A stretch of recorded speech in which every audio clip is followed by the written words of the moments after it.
Por la señal de la Santa Cruz de nuestros enemigos, líbranos, Señor Dios nuestro, en nombre del Padre, del Hijo y del Espíritu Santo. Amén. Señor mío y Dios mío, creo firmemente que estás aquí, que me ves, que me oyes. Te adoro con profunda reverencia. Te pido perdón de mis pecados y gracia para hacer con fruto este rato de oración. Madre mía Inmaculada, San José, mi Padre y Señor, ángel de mi guarda, intercedan por mí. Para quien ha leído el Génesis, no le resultará una sorpresa ver que hay dos relatos de la creación del hombre. Son dos relatos que, según los autores que se dedican a estudiar las escrituras, provienen de tradiciones diferentes y de tiempos diferentes. El relato que hoy escuchamos como primera lectura sería el más antiguo.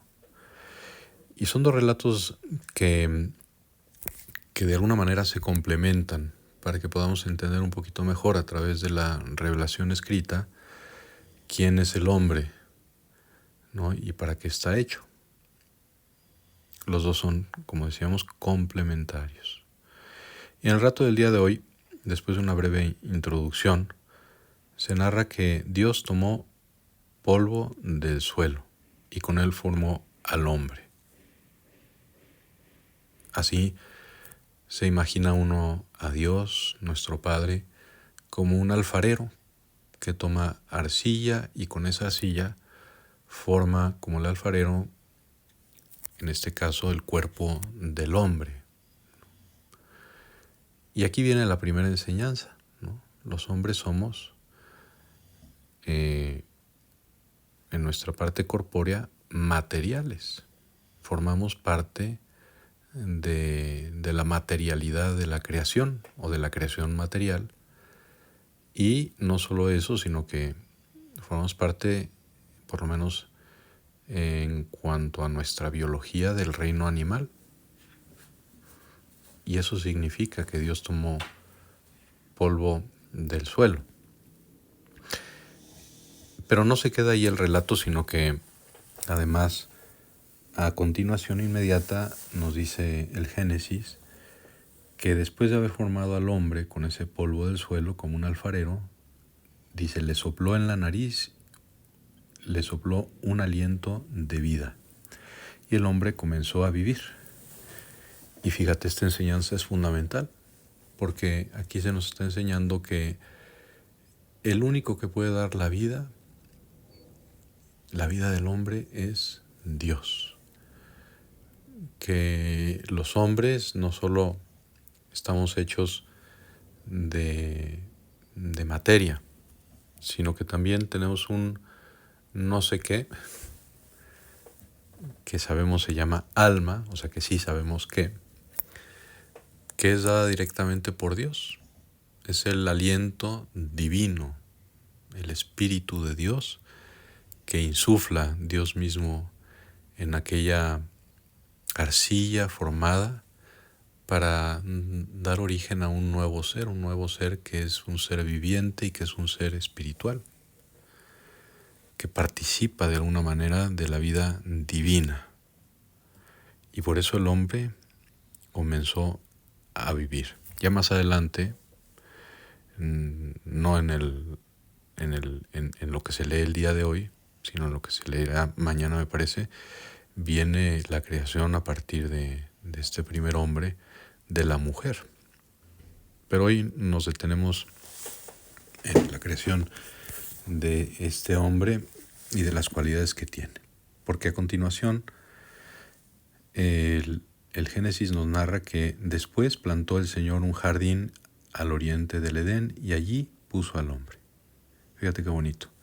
Es decir, Dios crea el jardín del Edén para que el hombre estuviera allí.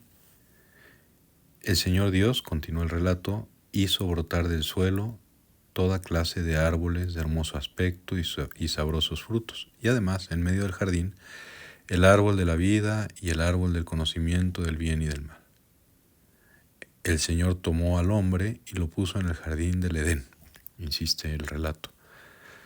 Y aquí nos dice una verdad también fundamental, para que lo cultivara y lo cuidara. Es decir, Dios nos regala la creación, el jardín del Edén, no para que lo admiráramos solamente, sino para que viendo su belleza pudiéramos también con nuestro esfuerzo, con nuestro trabajo, cultivarlo y cuidarlo. Todo esto, si te fijas, antes de la aparición del pecado. Y esto para que acordemos o nos recordemos que el trabajo en sí mismo no es un castigo de Dios, sino un don de Dios. La creación ha sido hecha para que el hombre pueda en ella trabajar y desarrollarse intelectualmente, materialmente, físicamente, para hacer de ella algo mejor, si se puede decir así. En ese sentido, podemos afirmar que la creación no estaba como totalmente terminada, sino que Dios nos da la creación para que en el uso bueno de nuestra libertad pudiéramos cultivarlo. Por lo tanto, el trabajo es un don de Dios. Luego veremos ya que después del pecado, ese trabajo que es don de Dios, y lo sigue siendo, será a partir del pecado, al perder los dones preternaturales que nos había concedido, será dificultoso, ¿no? Viene el castigo a causa del pecado. Pero bueno, tampoco hemos llegado ahí y por ahora no queremos hacer nuestra oración con eso, sino que le demos gracias a Dios por el don de la creación, por el don de nuestra libertad, para que podamos hacer de esa creación algo todavía más bonito.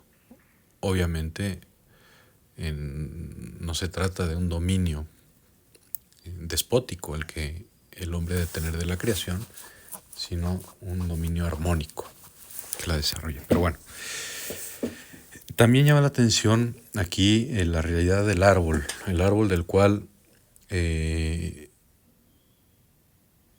no podríamos comer. Así continúa el último párrafo del día de hoy.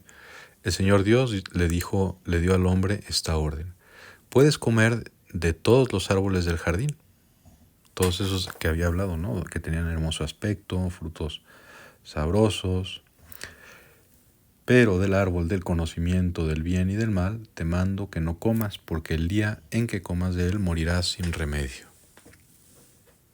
Y esto es una verdad también muy importante, porque aquí con este relato Dios nos recuerda que no podemos olvidar nuestra condición de criaturas dependientes de Dios, y que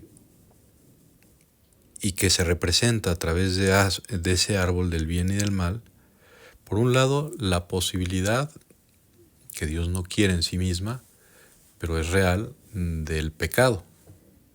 Es decir, la libertad siempre conlleva el peligro de mal usarla para cometer un pecado. Pero por otro lado, sin libertad no podríamos ser imagen y semejanza de Dios, no podríamos cultivar libremente el jardín del Edén. Así que el don vale la pena el riesgo, podríamos decirlo así. El don de la libertad vale la pena el riesgo del pecado a los ojos de Dios. No porque lo quiera, sino porque es una consecuencia de un mal uso de esa libertad. Pero también la existencia de ese jardín, de ese árbol del bien y del mal en medio del jardín, manifiesta que nosotros no somos dueños de la moralidad de los actos, o mejor dicho, del bien y del mal. Nosotros no creamos, no somos los creadores del bien y del mal. Este es uno de los pecados más frecuentes, no sé si siempre, pero desde luego en nuestra época, sin duda, ¿no? Queremos con leyes legislar lo que está bien y lo que está mal, cuando en la propia naturaleza de los actos, de las acciones, está intrínsecamente unida la moralidad.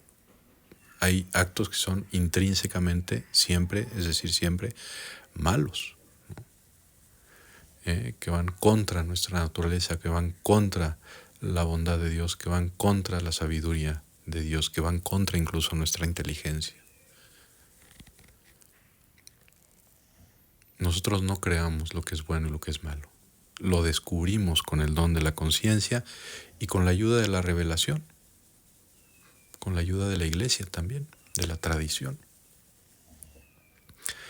Y eso es lo que simboliza aquel árbol del cual el hombre no podía disponer. Bueno, pues vamos a pedirle al Señor en este día, para continuar así nuestra oración, que le vamos a dar las gracias en primer lugar por hacernos participar de este doble mundo material y espiritual que nos hace únicos en el mundo de la creación, que nos hace la cúspide de la creación material. Gracias porque nos ha dado la tierra, toda la creación para nuestro disfrute y para el cuidado que debemos de tener con ella, para trabajar, para desarrollarnos a través de ese trabajo. Y gracias por recordarnos el día de hoy que somos criaturas dependientes de Dios, que no somos los dueños del bien y del mal, y mucho menos los creadores del bien y del mal. Pidámosle pues al Señor que nos ayude a iluminar la conciencia con la gracia para que podamos tomar las decisiones libres que nos lleven siempre al bien, a lo mejor, en el fondo, que nos acerquen más a Dios. Te doy gracias, Dios mío, por los buenos propósitos, afectos e inspiraciones que me has comunicado en este rato de oración. Te pido ayuda para ponerlos por obra. Madre mía Inmaculada, San José, mi Padre y Señor, ángel de mi guarda, intercedan por mí.